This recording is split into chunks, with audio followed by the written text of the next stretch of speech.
Deixa eu contar a história final aqui pra gente poder interpretar ela como um todo. E aí, ele bebendo vinho, embriagou-se e ficou nu dentro de sua tenda. Tá. Ficou bêbado e ficou sem roupa na tenda dele. Na época as pessoas moravam em tendas. Aí, ó, Cã... É verdade. Como é que é o negócio? Melhor você não saber. É melhor não saber. Melhor não saber Me que identifico, não é? tem gente não que vou se identifica com Noé. Tá. Cã, que é pai de Canaã, vendo a nudez do pai, foi contar isso aos seus 2 irmãos que estavam do lado de fora. Então, Sem e Jafé pegaram uma capa, puseram-na sobre os seus próprios ombros e, andando de costas e com seus rostos desviados, cobriram a nudez do pai sem que a vissem. Quando Noé despertou do seu vinho, soube o que o filho mais moço havia feito. Então disse: Maldito seja Canaã, seja servo dos servos para os seus irmãos. E continuou: Bendito seja o Senhor, Deus de Sem, e Canaã lhe seja servo. Que Deus engrandeça Jafé, e que ele habite nas tendas de Sem, e Canaã lhe seja servo.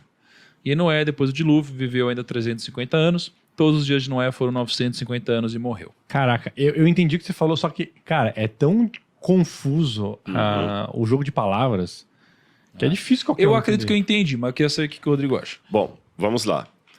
Em primeiro lugar, eu vou falar o que não é. Tá. Noé, vou falar o que não é. Cara, o Rodrigão tá daquele jeito hoje, né? Vou falar o que não é. Tem algumas pessoas, alguns teólogos, que eu discordo, que vão falar que essa maldição aqui foi a maldição dos africanos. Nossa. Não, essa explicação racista existe em livros de teologia. Que horror. Por quê? Deixa eu explicar primeiro. Isso aqui não é, eu tô discordando, né? Só pra galera saber como é que cada um vai falando. Mas eu ouvi falar disso aí, Rodrigo, e tudo mais. Em primeiro lugar, qual foi o pecado do filho dele? Alguns entendem que o pecado foi que ele tentou relações sexuais com o pai. Por quê? Porque quando fala que ele viu Noé nu, né? Ele foi contar para os irmãos, ele vendo o pai, esse ver seria uma forma idiomática de ter relações sexuais com. Porque a Bíblia fala, o irmão não descobrirá a nudez da sua irmã, o pai não descobrirá a nudez da filha. Descobrir a nudez não é não ver nu, é não ter relações sexuais com. Então alguns pensam que ele tentou abusar sexualmente do pai. Eu acho meio forte isso aqui, porque na Bíblia quando fala não descobrirá a nudez, o verbo que aparece lá é o verbo iodá. Não é o verbo ver, roer. Não é o verbo ver. Mas existe essa interpretação aí, tá bom? A segunda interpretação é que de fato ele desonrou o pai dele, debochou do pai e foi chamar os irmãos para desonrarem o pai. Isso para nós pode parecer um pecado pequeno, porque a gente vive numa geração em que os filhos não respeitam mais o pai. Que o pai é apenas aquele cara ultrapassado que não sabe mexer no TikTok. Ah, pai, não enche o saco não, pai. A gente que vive numa geração do não enche o saco não, pai, ser um filho punido só porque debochou da nudez do pai parece coisa pequena, mas na cultura patriarcal não era. Sim. E a gente tá falando tanto da questão da família, a gente sabe que não é. O que gera no caráter de um homem ser criado num lar onde ele não aprendeu a respeitar o pai e a mãe? Porque pensando agora, a gente contou toda a história de como Noé criou bem os filhos, que só tinha uma esposa, aí foram junto pra arca, e aí quando sai dá uma dessa. Dá uma dessa, e o filho vai, ficou louco, né? E o filho vai e pensa que por causa dessa situação do pai, ele pode botar o pai pra baixo. Então isso é sério. Na nossa cultura parece banal, mas na Bíblia é sério. Então eu acredito que foi mais um desrespeito do pai do que uma questão sexual. Agora vem a questão do racismo. Noé amaldiçoou Canaã. Aí, na distribuição dos filhos de Noé, acredita-se o seguinte, tem uma coisa muito interessante da arqueologia. Quem inventou a escrita? Os sumérios, que viveram ali entre o rio Tigre e Eufrates. Os sumérios inventaram os primeiros documentos escritos da humanidade. Os sumérios inventaram a roda, os sumérios inventaram a política, inventaram a cidade, inventaram a matemática. Os sumérios inventaram também a escrita e os primeiros relatos históricos.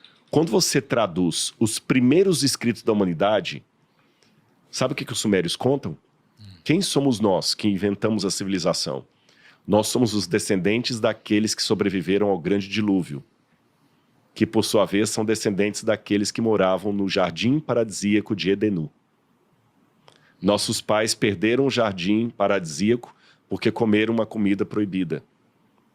Outro, os deuses mandaram um dilúvio sobre a terra e matou toda a terra. Somente Utnapishtim, segundo um relato, ou Atrahasis, segundo o outro, sobreviveu e nós somos os herdeiros deles. Olha que interessante. Essa história está nos primórdios da humanidade. E o que é ali o Golfo Pérsico? A região da Mesopotâmia. O pessoal vem da região da Armênia, migra para lá, fica entre dois rios, batizam esses rios com o mesmo nome dos rios do Éden, Tigre e Eufrates, igual tem Novo Hamburgo, Nova Friburgo, Nova Odessa, batiza com os mesmos nomes e ali começam as primeiras cidades da humanidade. Exatamente o que a Bíblia coloca. Aqui é a arqueologia, aqui é a Bíblia. E ali começou a agricultura também. Na história da civilização, os sumérios também inventaram a agricultura. Então, eu suponho que Noé saiu da arca, vieram como caçadores-coletores, caminhando, chegaram na região do Golfo Pérsico com os rios ali, aqui a gente dá para sentar e ficar. Começaram a plantar, colher. Noé fez isso. Aí os descendentes de Noé começam a espalhar. Os jafetitas vão dar origem aos primeiros indo-europeus, que vão desde a região do Extremo Oriente para a região da Europa, os indo-europeus, a Índia, indo-europeus. Os jafetitas. Os camitas vêm para a região da África e povoam a África. E os semitas ficam na região da Ásia ali como nômades. Os semitas que vão dar origem aos elamitas, aos babilônios, aos hebreus, aos cananitas. Você entendeu? Agora, olha que interessante. Aí falo assim, a Bíblia diz que bendito seja o Senhor Deus de Sem, Canaã lhe será servo.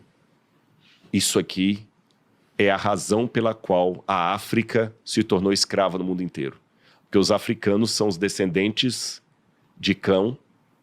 Cão aqui não é cachorro não, viu gente? É um nome, Cam. Os africanos são os descendentes de Cão, então eles foram amaldiçoados por Deus.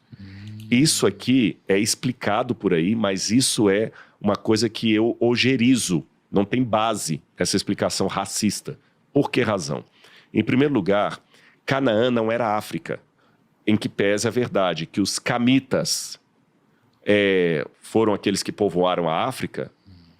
O Canaã era a parte leste-oeste do Rio Jordão. A parte oeste, que hoje é Israel. E eles não eram africanos. E por que a maldição foi sobre Canaã e não sobre o próprio Cã? Isso é interessante. Não foram os africanos que foram amaldiçoados, foram os cananeus, os descendentes de Cã. Porque Deus já viu ali no neto de Noé a sequência do caráter do pai. Aquele negócio falando, a questão hereditária. Tá certo? Essa que é a questão hereditária. Então, para mim, essa maldição aqui foi apenas a questão de conveniência hereditária. Canaã realmente foi um lugar cheio de problemas de toda a natureza, você pode imaginar, mas não é correto dizer que os negros foram escravizados porque eles são frutos da maldição que Deus deu a Noé. Tem gente ensinando isso por aí, mas isso é racismo, isso é errado e não condiz com o texto bíblico. Muito bom. Cara, muito legal a história de Noé, né? Muito, muito mesmo. Muito, muito interessante. Cara, é bizarro, né? A gente pode ficar horas e horas e horas falando sobre um capítulo, um versículo, enfim, o papo é sempre bom Eu pensei demais, que a história hoje ia ser pouco, porque é um trecho relativamente pequeno. Não, e olha só, e aí se você pular um capítulo, a gente tá em Abraão, Torre de Babel, que foi o nosso último episódio. Sim. E a história continua.